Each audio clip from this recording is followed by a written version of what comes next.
Great Debaters Contest is powered by Blaze, by Safaricom, the Youth Network. Our search for the greatest debaters in the country has led us to Nakuru region. Welcome to the Great Debaters Contest. I am Mariam Bishar. And I am Austin Yumbok. Our motion today is the growing urban population should be given priority for water access. We have Bavuni Secondary School versus Anestar Premier. Mariam, who's going to take the day?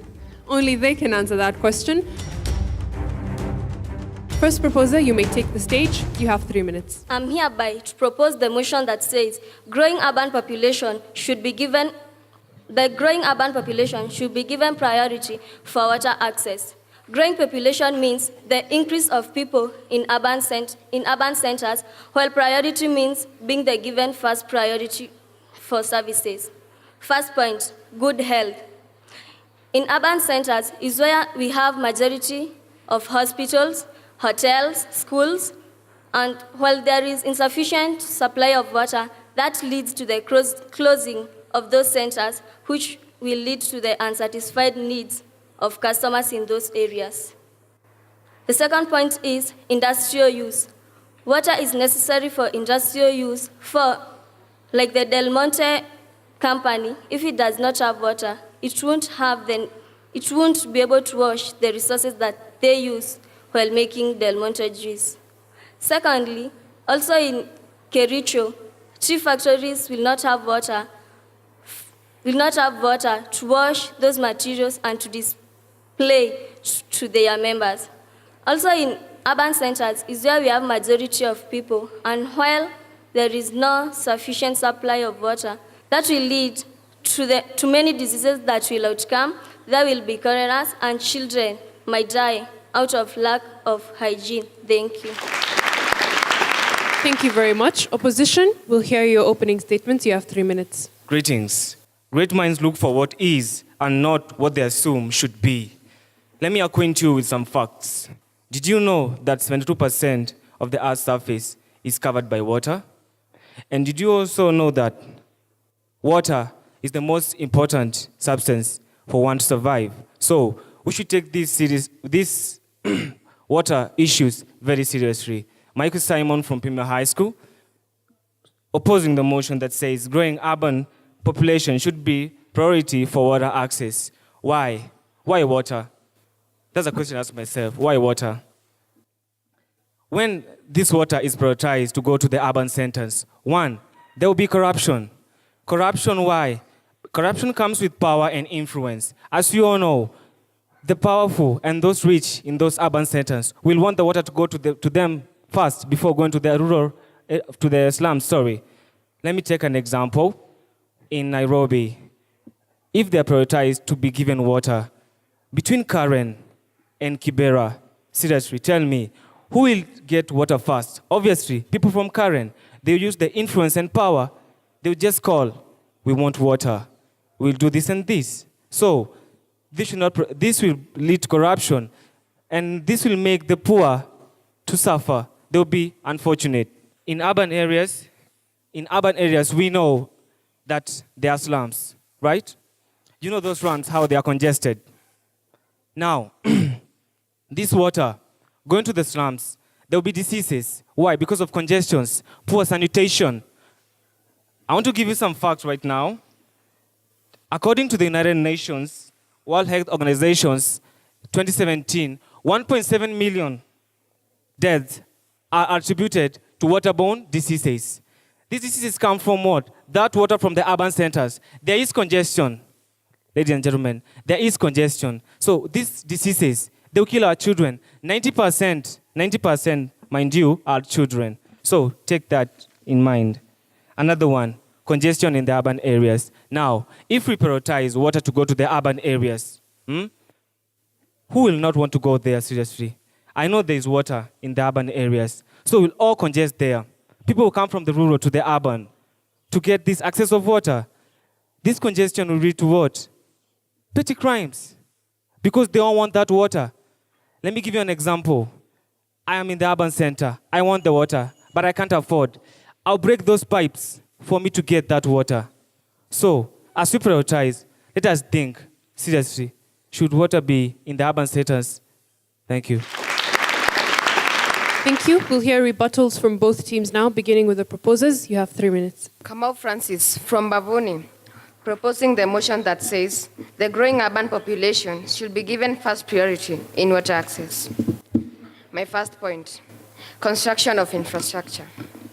The growing population is undergoing infrastructure development and including the construction of maybe roads, hospitals, and houses.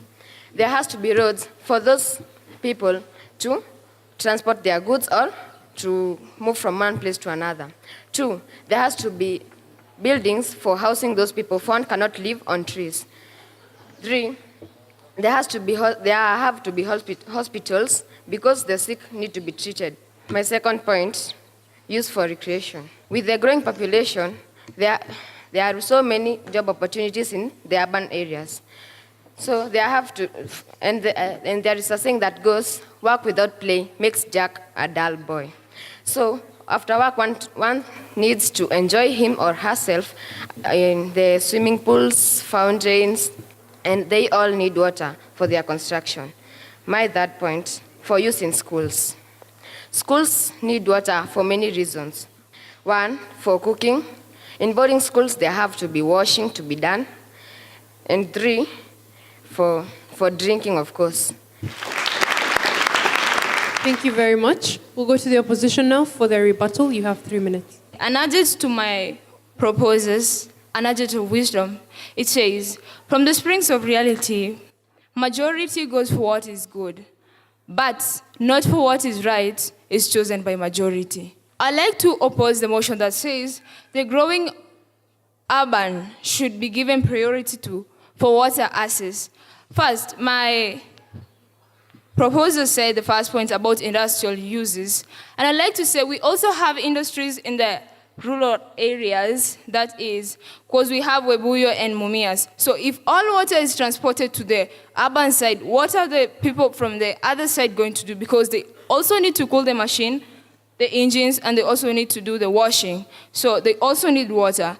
My other opposers say that the earth surface is made of 91% of water. So why is it that the 91% of water is not on the half side, but it's equal, as in it's all over? So you should be joining us by now. My first point I'd like to say about the religion imbalance. Once one side is access, is given everything it needs, like the water, and the other side are not given what they need, it's going to cause us a lot of trouble, because one side is going to have the schools, what is everything, constructions and everything. But if the other side, what is taken from them, they're going to have very small construction and in development in them. My second point, destruction of property. During NAC, there was construction of road. A lot of properties were distracted. And I like to say, when we want water access to be brought on the other side of urban, we are also going to need the laying of pipes, which is going to need destruction. If a pipe needs to pass from where a construction is made, obviously the construction needs to be brought down for the laying of pipe to be made. On my third point, wastage. It's obviously known that you'll know the importance of something once you lose it. And since they know they're not going to lose the water, they have the access to water, so they're going to use it the way they want because they know it's ours. We have the car wash. They are totally wasting water. Well, on the other side, we have less water. If the rural areas do not get enough water, we are going to have a lot of issues and problems since there will be less water on the other side. We have the Mau Forest. Water is being supplied from Mau Forest and it's brought in Nakuru. Now, I was asking a question. What about those people in the Mau Forest? They also need the water on that side because they also have activities and farmers. So if the water is going to be taken from Mau Forest and brought from Nakuru, it's going to bring issues.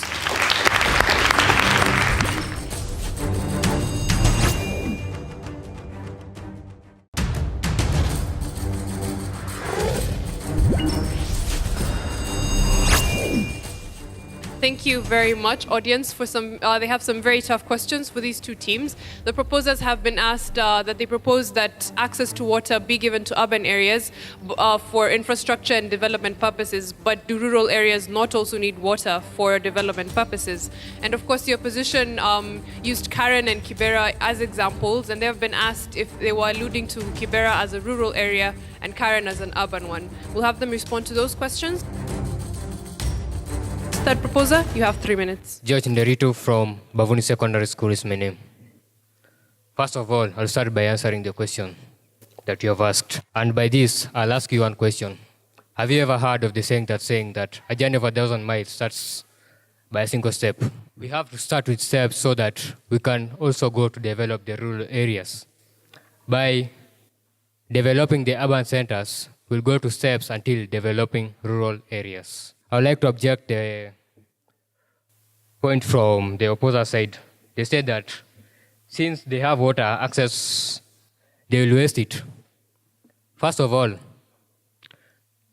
I'm sure these people are wise. They know that water is essential in many uses. So they will not waste the water.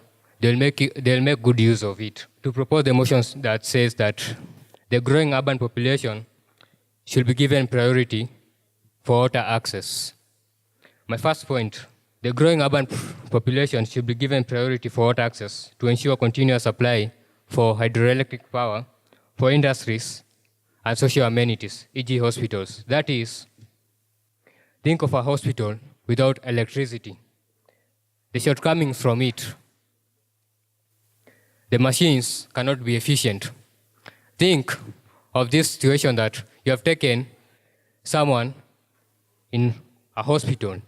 That person is almost dying.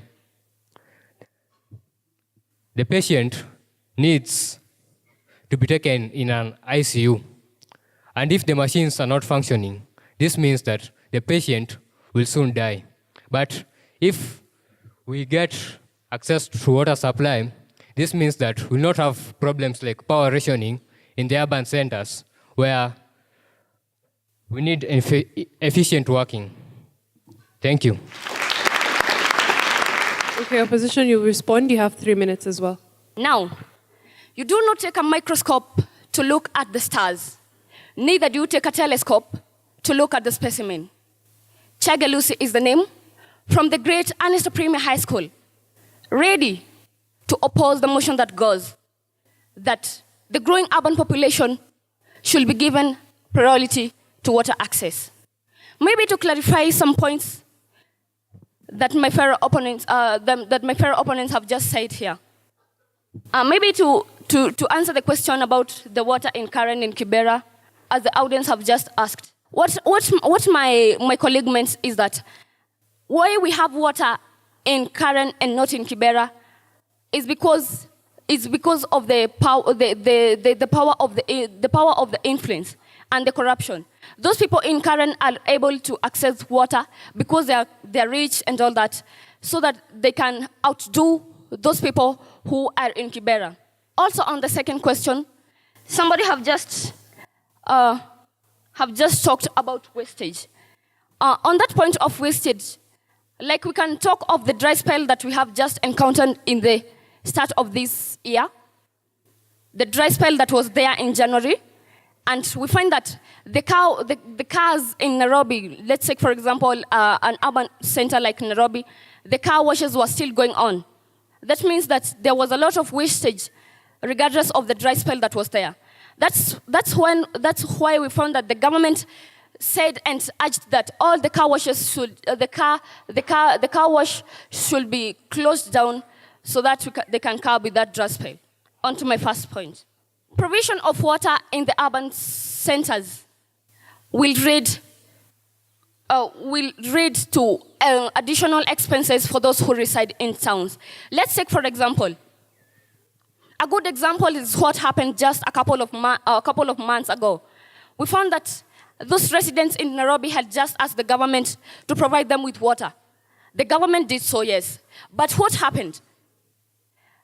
It did not take them 2 weeks before they started complaining and told the government that the expenses were too costly for them. So what the government had to do was was to withdraw because a jerrycan of water was running up to 100 shilling per jerrycan. So we found that it was so much costly to them, and they could not have been able to raise that. Second point, the access of water in urban areas will lead to poor exploitation of water. We find that those idlers or those who are simply not employed in the urban areas will find a chance to exploit their abilities poorly with water. We find that there are those who will start stealing and doing bad things with those pipes that they can take bribes just because the water is in access of them. Thank you.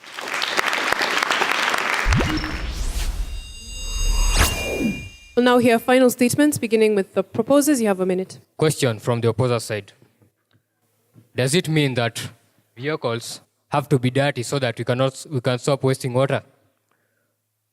What I have to say is that if we make access to water supply, enough access to water supply, this means that even if vehicles will be washed, people will not lack any water. Thank you.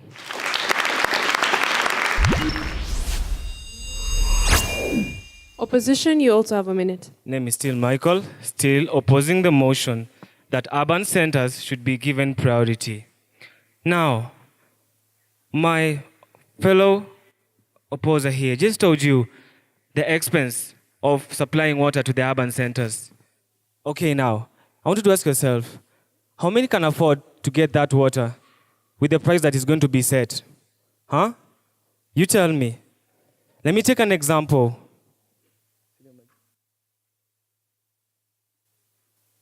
Now, in front of you is water. This is pure water. Now, how much does this cost? I'm not sure. I won't lie to you. But how many can afford this bottle of water in the slums, in the urban areas? How many? Who are surviving in other ways that you can't even imagine? You tell me, should we prioritize this water to go to the urban areas or give it to the rural areas where the farm produce can generate? Food for thought. Now you tell me, choose between water to the urban areas or food. Thank you.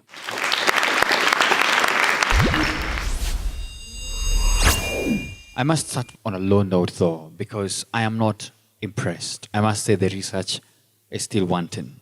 The research is still wanting. We were not very much engaged, and you could tell from the audience, even the claps from the audience themselves, they were witnesses to that. And so for us as judges on this table, we are all in agreement that this was not met to the expectations.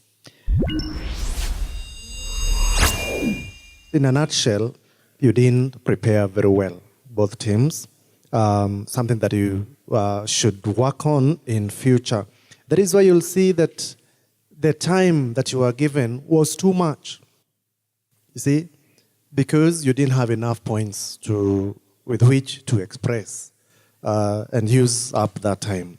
So you are not convinced. You want to convince us, but you're not convinced yourself. That is an uphill task. Have that conviction that you believe in what you're telling us, and I'll be tempted to believe that what you're saying is the case. So conviction is one thing. You need to connect your arguments to the Sustainable Development Goals. Remember, that is something that will earn you marks, because that's what we're here to do. We are talking about the SDGs, their role, how we can play a part in the improvement of our countries. So connecting your points to the SDGs is going to move your points better. So all the best. Thank you. Bavuni Secondary School, the judges awarded you 47%. Please give them a round of applause. Anestar Premier High School, the judges saw it fit to award you 52%. You are our winners for the debate. Thank you to the two teams on stage for giving us an interesting debate, and we hope that they read more on the SDGs and come better prepared next time. Thank you for watching as well. Follow us on Twitter at Great Debaters EA. I have been your host, Mariam Bishar. And I am Austin Nyumbok. Catch you next time.